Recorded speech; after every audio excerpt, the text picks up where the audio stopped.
ඉතින් ආයුෂ බොහෝ වේවා කියලා අදත් පිළිගන්නවා ලෝකවාසියා. ඉතින් අද ලස්සන වීඩියෝ එකක් ගේනවා රැඳිලා ඉන්න වීඩියෝ එකත් එක්ක. මම දැන් මේ අද නුවරඑළිය යන්න හදන්නේ ඉවෙන්ට් එකකට. ඔයගලන්ට පේනව නේද? ෆුල් charge කරා කාර් එක කිලෝමීටර් 418ක් පෙන්නනවා. අතුරුගිරියෙන් මං හයිවේ එකට දානවා. එතකොට මේක 416 වුණා. දැන් 416න් මම පටන් ගන්න වැඩෙන් අතුරුගිරිය ටවුන් එකෙන්. එතකොට අපි බලමු මේ 416න් මට නුවරඑළිය ගිහිල්ලා එන්න පුළුවන් වෙයිද? මොකද වෙන්නේ? මගේ try එක තමයි පොඩ්ඩක්වත් නුවරඑළියේදී charge නොකර මේ 416න් නුවරඑළියට ගිහිල්ලා එහෙම්මම කොහොම හරි වැඩ ඉවර කළා අතුරුගිරියටම එනවා. අපි බලමු මට පුළුවන් වෙයිද කියලා. රැඳිලා ඉන්න මගේ වීඩියෝ එකත් එක්ක. එහෙනම් ජය වේවා. ඉතින් අද ලෝකවාසියා නුවරඑළිය යන්නේ BYD Dolphin fully electric car එකක. ඉතින් අපි බලමු කොහොමද නුවරඑළිය ගිහිල්ලා කොළඹ එන්න කොහොමද තත්ත්වය? නුවරඑළියෙන් ආපහු charge කරන්න වෙයිද? දැන් මේ vehicle එක full charge කරගෙන තමයි මේ ලෝකවාසියා පිටත් උනේ. කිලෝමීටර් 410යි ඒගොල්ලෝ කියන්නේ full charge වෙනවා කියලා. දැන් මේක හැබැයි අද 416ක් පෙන්නවා උදේ. මේ ඔයගලන්ට පේනව නේද? අතුරුගිරියෙන් ලෝකවාසියා පිටත් වෙනකොට කිලෝමීටර් 416ක් පෙන්නවා මේකේ. දැන් තව කිලෝමීටර් 272ක් යන්න පුළුවන්. ඉතින් දැන් අපි ගිනිගත් හේන පහ වුණා. ෆුල් try එක දෙන්නේ කොහොම හරි charge නොකර අතුරුගිරියට එන්න. අපි බලමු පුළුවන් වෙයිද කියලා. ඕකේ. එහෙනම් මගේ වීඩියෝත් එක රැඳිලා ඉන්න. ලස්සන වීඩියෝ එකක් අද ඔයගලන්ට ගේනවා. ජය වේවා.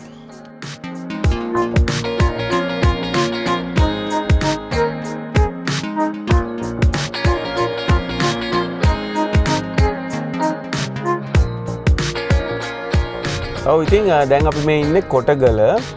ඉතින් තව කිලෝමීටර් 239ක් යන්න පුළුවන්. ඔයගලන්ට පේනවා ඇති 239ක් යන්න පුළුවන්.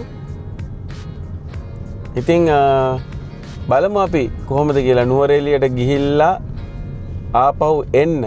මොකද එනකොට පල්ලං තියෙන හින්දා රීජෙනරේට් වෙනවා. අපි බලමු charge නොකර නුවරඑළියෙන් ඒ රිස්ක් එකක් අරගෙන කොහොම හරි අතුරුගිරියට එන්න පුළුවන්ද කියලා.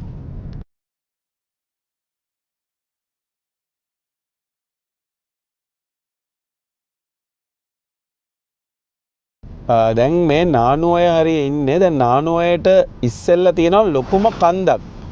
කියන්නේ ඒක සාමාන්‍යයෙන් නුවරඑළියට කොළඹ ඉඳන් යනකොට හම්බෙන ලොකුම කන්ද.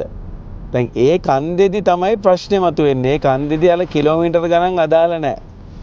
කිලෝමීටර් ගාන ටක් ගාලා අඩු වෙනවා. ඒ කියන්නේ යන්න පුළුවන් කිලෝමීටර් ගාන. ඒක මේ විශේෂයෙන් සඳහන් කරන්න ඕනේ. දැන් මෙතනින් මේ කන්ද ඉවරයි. මේ කන්ද ඇත්තටම කිලෝමීටර් 3ක් විතර තමයි තියෙන්නේ. 3ක් 4ක් විතර තියෙන්නේ. නමුත් කිලෝමීටර් 10ක් විතර අඩු වෙනවා. අපේ යන්න ඕනේ ප්‍රමාණයෙන් කිලෝමීටර් 10ක් විතර කියන වාහනේ කිලෝමීටර් 10ක් විතර අඩු කරගන්නවා මේ කන්ද කිලෝමීටර් 4 ගියාට පස්සේ. ගොඩක් කිලෝවොට් ගානක් වාහනේ ගන්නවා මේ කන්ද නගින්න. ඉතින් ඒක විශේෂයෙන් සඳහන් කරන්න ඕනේ.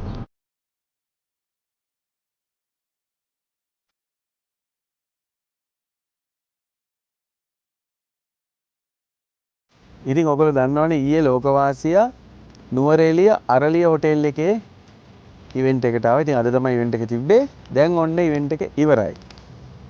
ඉතින් දැන් ඔයගොල්ලෝට මම පෙන්වන්න හදන්නේ කොහොමද මම දැන් ආපහු අතුරුගිරියට යන්නේ මගේ BYD Dolphin කාර් එකේ. ඊයේ BYD Dolphin එක full charge කරා. ඒගොල්ලන් කියලා තියෙන්නේ 410යි කියලා. නමුත් ඊයේ 416ක් full charge පෙන්නුවා. ඉතින් 416ක් තියෙද්දි ඊයේ නුවරඑළියට ආවා. තුරුනේ තව කිලෝමීටර්ස් 175යි. 175 එහෙම අඩුනේ. ඇත්තටම 220ක් විතර තිබ්බා. නුවරඑළියට කිට්ටු වෙද්දි අර ලොකුම කන්දක් තියෙනවා. අර ෂෝට් කට් එකෙන් එන පාරේ නුවරඑළියට ෂෝට් කට් එකෙන් එන පාරේ ලොකු කන්දක් තියෙනවා. ඒ කන්ද සාමාන්‍යයෙන් කිලෝමීටර් 5ක් විතර තියෙනවා. ඒ කිලෝමීටර් 5ට කිලෝමීටර් 12ක් විතර වගේ අඩු වුණා. ඒ කියන්නේ ලොකු කන්දක් ඒක. දැන් ඒ වගේ කඳු වල යනකොට ගොඩක් අඩු වෙනවා. ඉතින් එහෙම අඩු වෙලා තමයි 175 වුනේ. ඉතින් දැන් මම charge කරේ නෑ. දැන් ඊයේ රෑ 30ෙම වාහනේ මෙතන තිබ්බේ. නුවරඑළියට ඇවිල්ලා මම පොඩ්ඩක්වත් මේ රෙඩ් හොටෙල් එකේ නැවතුවට පස්සේ වාහනේ ස්ටාර්ට් කරේවත් නෑ. වාහනේ මෙතනින් හෙල්ලුවේවත් නෑ. ඉතින් දැන් මම charge කරෙත් නෑ. ආයි charging point එකක් තියෙන්නේ නුවරඑළියෙන් නොකරොත් මම දන්න තරමින් තව ඕන තරම් ඇති. මම දන්නේ තියෙන්නේ අවිස්සාවේල්ලේ කීල්ස් එකේ. අවිස්සාවේල්ලේ කීල්ස් එකේ. ඉතින් මම දැන් try කරන්නේ මෙතන ඉඳන් charge නොකර 175යි තියෙන්නේ අවිස්සාවේල්ලේ කීල්ස් එකට හෝ අතුරුගිරියටම යන්න. මං හිතනවා මට යන්න පුළුවන් වෙයි කියලා. මොකද ඒකට හේතුව මේක රීජෙනරේට් ඉන්නේ. එතකොට පල්ලන්නේ දැන් තියෙන්නේ. දැන් මං එනකොට නැග්ග ලොකු කඳු ඔක්කොම දැන් පල්ලම් වෙනවනේ. එතකොට මට මේක අනිවාර්යයෙන්ම වැඩිපුර මේ යන්න පුළුවන් වෙන්න ඕනේ. ඉතින් අපි බලමු මොකද වෙන්නේ කියලා. හැබැයි මට තව කෙනෙක් ඊයේ මගේ හිතවත් මිත්‍රයෙක් කිව්වා දැන් ඊයේ සීතලේනේ මේ වාහනේ තිබ්බේ නුවරඑළියනේ. එතකොට සීතලට මේකේ බැටරි එක පොඩ්ඩක් ඩෙඩ් වෙනවා කියලා. ඉතින් ඒකත් දැන් වාහනේ ස්ටාර්ට් කරාම බලමු අපි. ඊයේ නවත්තනකොට 175ක් පෙන්නුවා. දැන් 100 කීයක් පෙන්නනවද කියලා අපි බලමු. ඒ වගේම අතුරුගිරියට යන්න මේ 175න් පුළුවන් වෙයිද කියලා. මොකද මේ පල්ලම්ම නෙමෙයිනේ කඳුත් හම්බ වෙනවනේ මෙතන ඉඳන් යනකොට. එතකොට අනිවාර්යෙන් අඩු වෙනවා. අපි බලමු මොකද වෙන්නේ කියලා. එහෙනම් ජය වේවා. ජය වේවා. ආයි ළමර පාර අනිවාර්යෙන් හම්බ වෙනවා. අනිවාර්යෙන් හම්බ වෙනවා. අනිවාර්යෙන් මේ ඩිසෙම්බර් හම්බ වෙනවා. නියමයි. ඔව් දැන් මේ වාහනේ නවත්තලා තිබුණේ ඊයේ නවත්තපු ගමන් දැන් තමයි ඔන්නේ ස්ටාර්ට් කරේ 173යි. ඊයේ 175න් හරි 4න් හරි තමයි මෙතන නැවැත්තුවේ. ඔයගොල්ලන්ට පේනවනේ කිලෝමීටර් 1යි අඩු. ඒ කියන්නේ සීතලේ තිබ්බ කියලා එහෙම ලොකු අඩුවීමක් වෙලා නැහැ. දැන් කට්ටිය කියනවනේ සීතලේ තිබ්බාම අඩු වෙනවා කියලා. එහෙම ලොකු අඩුවීමක් වෙලා නැහැ. අපි බලමු දැන් 173න් යන්න පුළුවන් වෙයිද කියලා. ඉතින් දැන් ඔයගොල්ලන්ට පේනවනේ මම දැන් අරලිය හොටෙල් එකෙන් පිටත් වෙනකොට 173යි තිබ්බේ. දැන් මං කිලෝමීටර් 8ක් විතර ආවා. දැන් 175 වෙලා. ඉතින් දැන් රීජෙනරේට් වෙනවා හොඳට. ඒ කියන්නේ දැන් මට මෙහෙම මේ මම විශ්වාස කරනවා මට යන්න පුළුවන් වෙයි කියලා. මොකද දැන් පල්ලමමනේ තියෙන්නේ. මේ. ඉතින් අපි බලමු. දැන් ටික ටික මට යන්න පුළුවන් කිලෝමීටර්ස් ගාන වැඩි වෙනවා. මම නුවරඑළියෙන් charge කරේ නැහැ. ඔව් දැන් මම ඔයගොල්ලෝ දන්නවා අරලිය හෝටලෙන් පිටත් උනේ කිලෝමීටර් 173යි පෙන්නුවේ. දැන් මම කිලෝමීටර් 40ක් විතර වගේ ඇවිල්ලා තියෙන්නේ නුවරඑළියේ සිට කොළඹ පැත්තට හැටන් පැත්තට. තාම හැටන් වලට ආවේ නැහැ. හැටන් වලට ළඟයි දැන්. දැන් ඔයගලන්ට පේනවා මේකේ පෙන්නනවා කිලෝමීටර් 213ක්. ඒ කියන්නේ 175 ඉඳන් මට වැඩි වෙලා තියෙනවා යන්න පුළුවන් කිලෝමීටර්ස් ගාන 213 දක්වා. හැබැයි මං කිලෝමීටර් 35ක් විතර වගේ ඇවිල්ලා තියෙනවා නුවරඑළියේ ඉඳන්. ඉතින් මෙන්න මේක තමයි මට ඔයගලන්ට පෙන්වන්න ඕනකම තිබ්බේ. ඉතින් මගෙත් පළවෙනි නුවරඑළිය ගමන මේ විදුලි මෝටර රථේ BYD ඩොල්ෆින් එකේ. ඉතින් ඔයගලන්ට පේනවනේ හොඳ තත්ත්වයක් ඉතින්. ඉතින් හරිම හොඳයි මේක. දැන් මං හිතන්නේ මට මේ charge කරන්න නැතුව අවිස්සාවෙල්ලෙන් අතුරුගිරියට යන්න පුළුවන්. අනිවාර්යෙන් මං එහෙම යනවා. දැන් මට මේ යන විදිහට මට එහෙම හිතෙනවා. දැන් මම ලයිට්ස් උත් දැම්ම. දැන් හවස 6:20යි වෙලාව. දැන් ලයිට්ස් උත් වැඩ කරනවා. ඉතින් බැටරි බහිනවා. අපි බලමු AC දාගෙන මං යන්නේ. අපි බලමු කොහොම වෙයිද කියලා. මේක රීජෙනරේටින් ඉන්න තමයි මේක වෙන්නේ. ඉතින් රීජෙනරේට් මේ BYD නෙමෙයි මම හිතන්නේ ඕන විදුලි වාහනයක් රීජෙනරේට්. ඉතින් ඕගොල්ලෝ විදුලි වාහනයක් ගන්නවා නම් රීජෙනරේට් තියනවද කියලා හරියට හොයලා බලලා ගන්න. ඒක හරි වටිනවා. ඉතින් දැන් මං ඉන්නේ අවිස්සාවේල්ල කීල්ස් එකේ. ඉතින් ඔන්න අපි ආවා අවිස්සාවේල්ල කීල්ස් එකට. මේ මෙතන තියෙනවා මේ charging point එකකුත් අවිස්සාවේල්ලේ. මීට කලින් නම් මම නෝට් උන්නේ මට මොනවද තිබ්බේ කියලා නුවරඑළියේ ඉඳන් අවිස්සාවේල්ලට නම් ඇති ඕන තරම් ඇති. මේ කීල්ස් එක තියෙන්නේ අවිස්සාවේල්ල ටවුන් එකෙන් කිලෝමීටර් 1.5ක් විතර එහා. ඒ කියන්නේ කොළඹ පැත්තට වෙන්න. ඉතින් අපි බලමු මේ ඕගොල්ලොත් පුදුම වෙයි මමත් පුදුම වුණා හැබැයි ඈ. හරිද? අපි බලමු තව කිලෝමීටර්ස් කොච්චර මට යන්න පුළුවන්ද කියලා. ඔන්න බලමු. පේනවද දන්නේ නැහැ. පේනවද? 198ක් පුළුවන්. 198ක්. 198ක් පුළුවන්. දැන් ඒ කියන්නේ ඕගොල්ලෝ දන්නවා නුවරඑළියෙන් මං එනකොට 173යි යන්න පුළුවන්කම තිබ්බේ. දැන් අවිස්සාවෙල්ලෙන් එන නැවතුවාම තව 198ක් යන්න පුළුවන්. මොකද වෙලා තියෙන්නේ? ඔව් ඉතින් ඇත්තටම වෙලා තියෙන දේ ගැන මට හරිම සතුටුයි.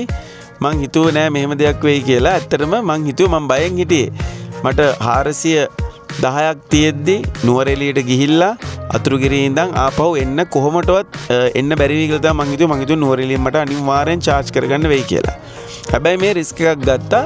ඉතින් රිස්ක් එක කියන්නේ පුදුම මේ සතුටක් මේ රිස්ක් එක.